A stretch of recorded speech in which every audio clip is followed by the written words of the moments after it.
د کهاني شروعات د یو ماشوم نه کیږي چې هغه د خپل کلونو سره لوبي کوي. هغه سره په لاس کې یو پلاستیکي کلونه وي. هغه دغه کلونه په وی زړې الماری کې کیږي او څنګه چې ورپسې لږ سات پس الماری کولا وخی دغه کلونې نه یو ژوندۍ او یو ګرځیدونکي ورکوټ انسان جوړ شوی وي. د دې په لیدو سره ماشوم حیران وي او په دې حیرانتیا کې ورلا ګوتې ورولي او هغه ورکوټ انسان به د یره د لاسه په چاکو گزار کوي. په دې سره تی ماشوم سخت ویریږي او د دلاسه کولو د پاره د توای چې موتا ملګریو زتا ته د نقصان در رسولو والا نه. د دې په اورېدو سره هغه سړی چاکوک دی او د ماشوم په نرم لاس باندې قدم دی او هغه دوانه ملګری جوړ شي. ماشوم د خپل ورکوټي ملګری د پاره د کاغذ نه یو خیمه جوړوي چې زما ملګری پکې اوسېږي. او هغه ورکوټ سړی چې کله دا بین کې د هغې نه د کیمیکلو د پلاستیک بوی راځي چې څه د وجه ورلا هغه لتې ورکوي. په دې سره هلک ته یو خیال راځي هغه دغه د پلاستیک خیمه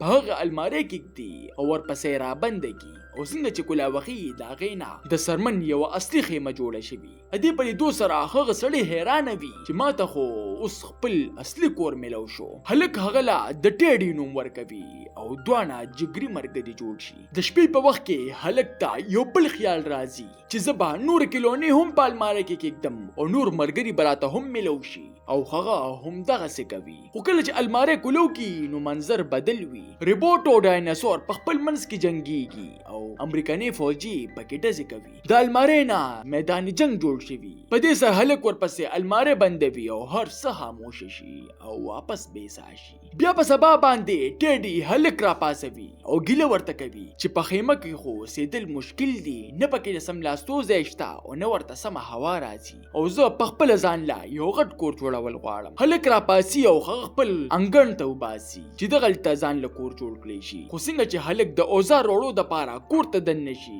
نو یو کونتر راځي او څنګه چې ټیډي په مخوکه کې د اوچتولو والي وي هلک په منډه راشي او ټیډي بچ خو د بدقسمتۍ نه ټیډي له خپل زخمی کړي او مسلسل ترې وینه بهیږي. هلک ورته سخت خفوي او پوهیږي نه چې زه د مدد څنګه وکم. په دې سوچ کې هغه د خپل کلونو نه د یو ډاکټر کلونه راخلي او پتا دې سره په الماری کې کېږي او څنګه چې الماری کولو کې هغه په یو ورکوټي ډاکټر کې بدل شوی. هلک هغه ډاکټر راخلي او د ټیډي په خوا کې کېنوي. ډاکټر دا غزخم ګوري خو ټیډي د علاج نه انکار کوي. خو د دې باوجود هغه ورلا په پټې کې او درد ولکم کی. په دې سره هلک سخت خوشاله شي چې ماته خو یو بل مرګره هم ملو شو او هغه لا د کور کې نوم ورکی. خو کور کې ورته وایي چې زه په دې دنیا کې اوسېدل نه غواړم. زه واپس خپل اصلي د کلونې حالت ته تګ غواړم. هلک ورله هم په خوشاله سره اجازه ورکی او څنګه چې په الماری کې کېږدي نو کور کې واپس د پلاستیک په کلونه بدل شي. د دې نه پس هلک فیصله کوي چې بهر ځای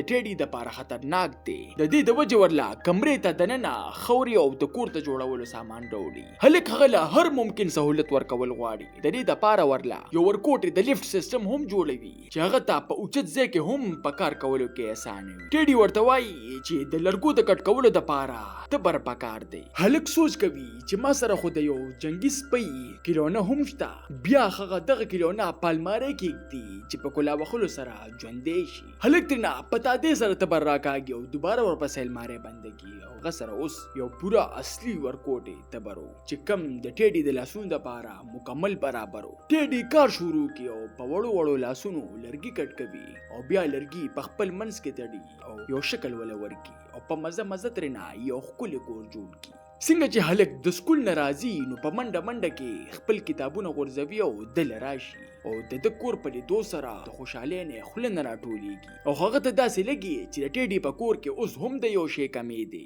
د هغه د پلار. د دې لپاره هغه د یو باچا کلونه راخلي او په الماری کې ږدي چې هغه د پلار جوړ شي. خو څنګه چې په هغه کې ساه راشي نو د نوې دنیا په لیدو سره هغه دومره حیران شي چې د زړه دوره ورته وشي او راپروزي. ټیډي هغه له نږدې راشي او هلک ته وایي چې دا خو مړ شو. هلک ورته وایي چې دا الماری څومره ښکلې ده هغومره خطرناک هم ده. بیا په احتیاط سره دغه ورکوټي وجود په خپل انګړ کې په یو ورکوټي قبر کې خښوي. په دې سره هلک سخت خفوي چې جادو کله ناکله د خوشحالۍ په ځای غم هم راولي. بیا یو ورځ د هغه ملګري د ده کور ته راځي او چې څنګه ټیډي وویني د خپو نه ځمکه وتښتي او د ده نه تپوس کوي چې دا دې د کوم ځای نه را پیدا کړې او هلک وته هر څه صفا صفا وای د الماره په باره کې د کلونو په باره کې د هر څه ملګری حیران پاتې شي خو دې سره سره پزړه کې د یو شرارت خیال هم را پیدا شي هلک چې څنګه اوسل خاني ته ځي ملګری غلی غونتی خپل پسندیده هیرو په الماره کې او څنګه چې ګلو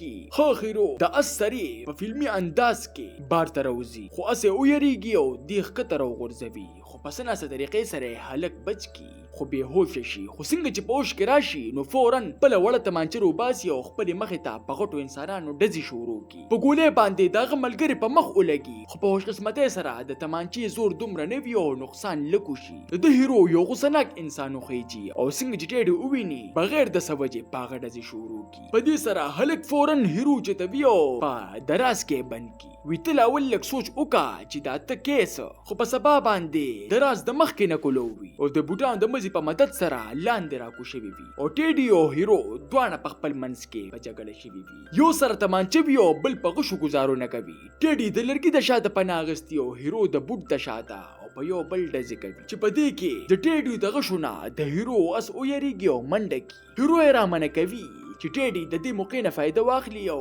په د گزار کوي خو غشي د سر په ځای باندې د هغه ټوپې غورځوي حالات نور هم خرابېږي چې هلک ورمخکې شي او دوانه ودروي چې تاسو ولې نه پوهیږئ جنگ صرف تباهي راولي موږ د ملګرو په شان هم اوسېدو شو په دې سره هغوی د څه وخت لپاره خاموشه شي او بیا په مزه مزه روغه وکړي اوس هغوی دوانه ملګري جوړ شوي هر ورځ یو ځای کیني او یو بل ته د خپل ژوند قصې کوي بیا یو ورځ دوی په خپل منځ کې خبرې کوي چې هلک یې واوري چې ملګري موږ د دې ځای نه یو موږ له دلته اوسېدل نه دي پکار موږ د بلې دنیا دلته هر څه غیر فطري دي موږ له خپل ځای ته تک پکار دي په دې خبرو سره د هلک زړه مات شي او سوچ کوي چې ولې زه خپل مطلب یا دوی ما ځان سره په زور ساتلی خو داوی خبره سهده پورې صحیح هم وه یو ورځ دی د ټیډي چغې اوري چې یو مګه په حمله کوي چې دی بچ کی چې ټیډي ورته وایي چې دومره غټه مګه بیا د شپې په وخت کې دوی یو ځای ناست وي او ټي وي ګوري چې د جګړو فلم یې لګولی وي چې د څه د وجې د ټیډي او د هیرو زاړه یادونه راتازه شي او د هغې نه متاثره شي او خپل زوړ خوی پکې راوچت شي چې په دې کې هیرو اواز کوي چې راځه موږ هم داسې کوو چې ټیډي هم په ګرمه کې راشي او سیده په سیده هیرو پسې نولي چې د څه د وجې هغه په کانټو لاندې راوغورځېږي او ټیډي ورته ناستي او جاړي هلک او د هغه ملګري ورته هم خفوي چې په دې کې ورته یو خیال راشي هغه بیا هغه ډاکټر والا کلونه پالماره کېږدي او یو ورکوټي ډاکټر ته ناروزي او د هیرو علاج وکړي دینه پس هیرو هم ټیک شي او ټیډي هلک ته وایي چې زمون په جګړه کې ستا هیڅ قسمه څه ګناه نشته دا دنیا زمونږ د پاره نه ده بیا دوی په آخري ځل د خپل یادونو په باره کې خبرې وکړي او په خوشحالۍ سره په خپل الماره ته وردن نشي او دی ورپسې الماره بنده کی او دوانه واپس د پلاستیک په کلونو کې بدل شي خو د هلک په سترګو کې اوښ کې د دې خبرې واضح ثبوت وي چې دې چیرې هم خود غرضه نه و تاسو ته دا نننۍ کهاني څنګه ولګېده ما ته خپله قیمتي رای په کمنټ کې ضرور راکړئ ملاویږو به په یو نوي ویډیو سره ماله راکړئ اجازت بای بای